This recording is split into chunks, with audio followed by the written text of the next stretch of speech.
Assalamualaikum warahmatullahi wabarakatuh. Kembali lagi bersama saya Kak Bayu di channel pembelajaran PMI.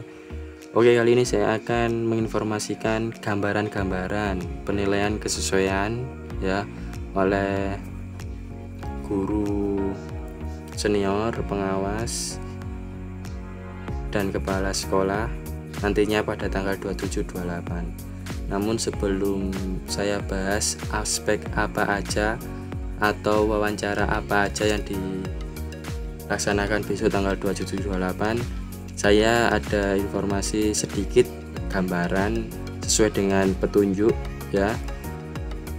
Sebelum ke sana kita bahas dulu yang ada di web ini. SIM penilaian kesesuaian seleksi guru ASN P3K tahun 2022 ini itu yang bisa akses ada Dinas Pendidikan, Kepala BKP SDM, pengawas, kepala sekolah, dan guru senior. Nah, sesuai dengan buku panduan itu di dalam web ini itu ada data pelamar, nanti munculnya tanggal 27-28 ya.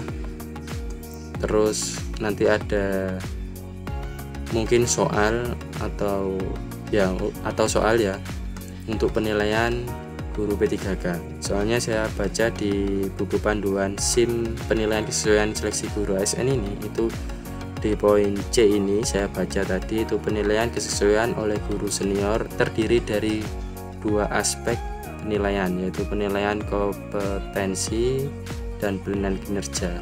Nah, penilai memilih salah satu jawaban yang paling sesuai di antara beberapa pilihan jawaban pada setiap pertanyaan. Sistem akan menyimpan jawaban dari setiap pertanyaan ketika penilaian menekan tombol lanjut.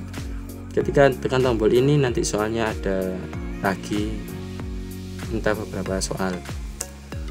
Perlu diketahui di dalam web ini kalau di keterangannya ada beberapa soal ya yang dipilih oleh tim penilai itu bersifat rahasia. Saya ulang, bersifat rahasia, tidak ada yang tahu, dan ini pertama kalinya seleksi P3K prioritas 2 dan 3 melakukan web seperti ini. Jadi soal yang ada di dalam atau wawancara yang ada di dalam tidak ada yang tahu. Namun saya hanya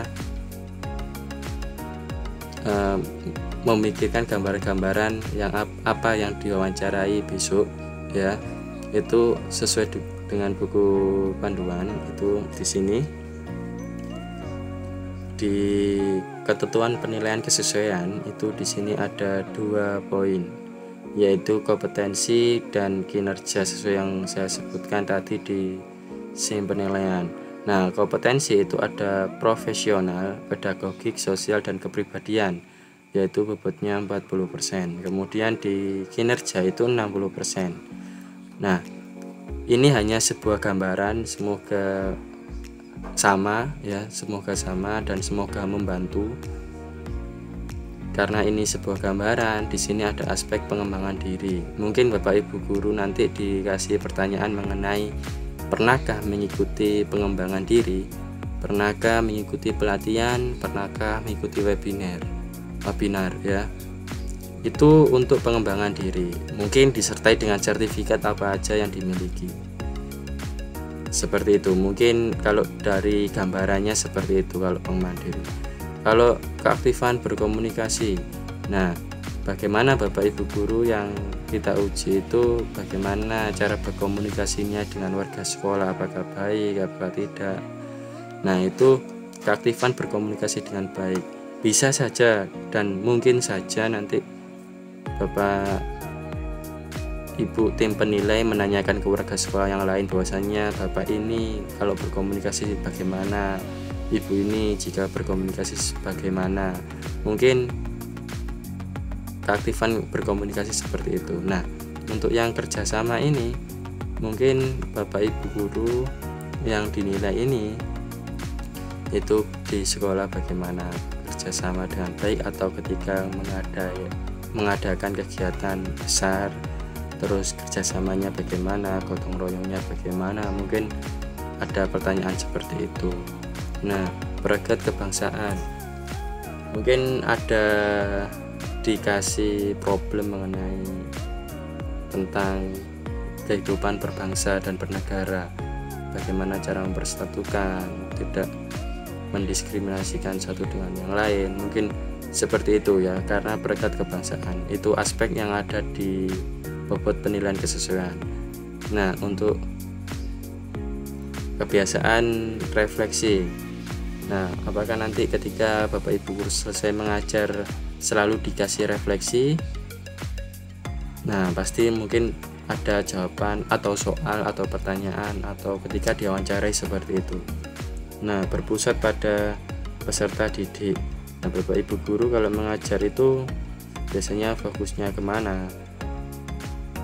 Bagaimana ketika ada siswa yang sangat-sangat aktif, bagaimana cara mengajar yang baik, bagaimana cara kita bisa mengondisikan, itu mungkin ada soal atau pertanyaan seperti itu. Ini karena hanya sebuah gambaran ya, karena ini sekali lagi hanya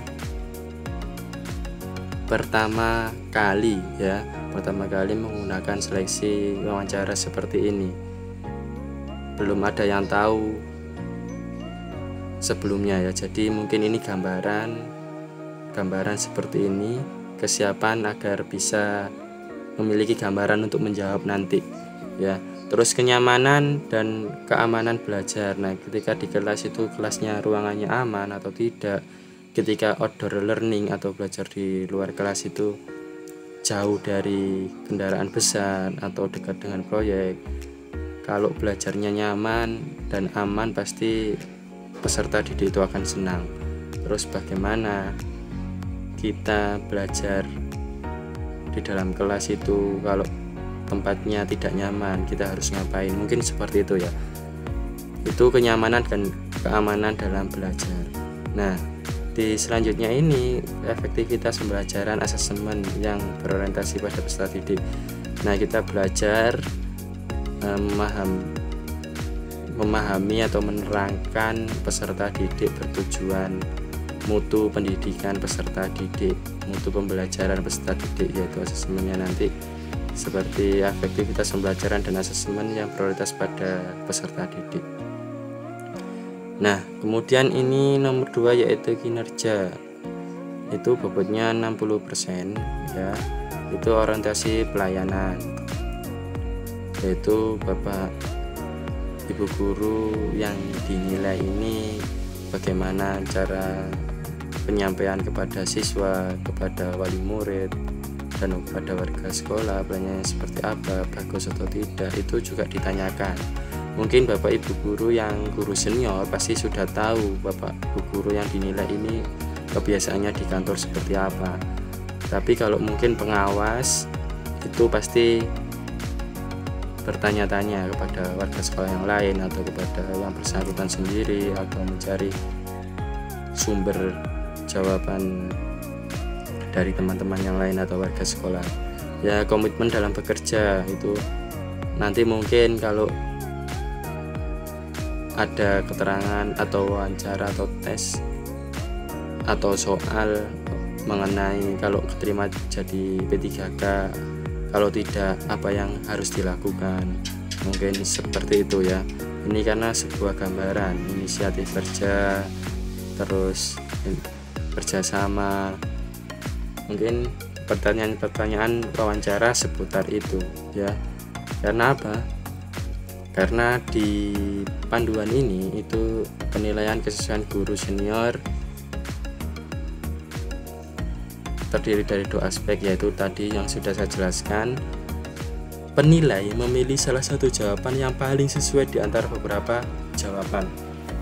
Jadi seperti itu, gambaran saja, ini hanya gambaran. Semoga besok tanggal 27-28 November semoga bisa berjalan dengan lancar. ini hanya sebuah gambaran karena tahun-tahun sebelumnya belum ada yang seperti ini. Kalau memang hari ini terus memiliki kesempatan untuk belajar, ya kenapa tidak ya. Pokoknya sesuai yang saya sampaikan tadi, mungkin gambarannya seperti itu. Ini hanya sebuah gambaran. Anggap saja nanti ketika kita sebelum tes wawancara atau penilaian penyesuaian ini dapat gambaran ya, dapat gambaran. Nanti saya jawab seperti ini, saya jawab seperti ini, mungkin seperti itu ya. Itu saja yang dapat saya sampaikan. Diingat kembali, selalu pantau jadwal-jadwal seleksi guru ASN tahun 2022. Jangan sampai sudah berjalan sampai tengah-tengah terus ketinggalan informasi, karena itu tanggung jawab pribadi ya. Karena itu tanggung jawab pribadi, jangan sampai ketinggalan informasi jadwal seleksi guru ASN P3K tahun 2022. Semoga diberi kelancaran, semoga sukses, semoga lolos, semoga semuanya mendapatkan SK P3K di tahun 2022. Amin. Semoga video ini bermanfaat. Kurang lebihnya mohon maaf. Jangan lupa like, comment, dan subscribe-nya. Terima kasih. Assalamualaikum warahmatullahi wabarakatuh.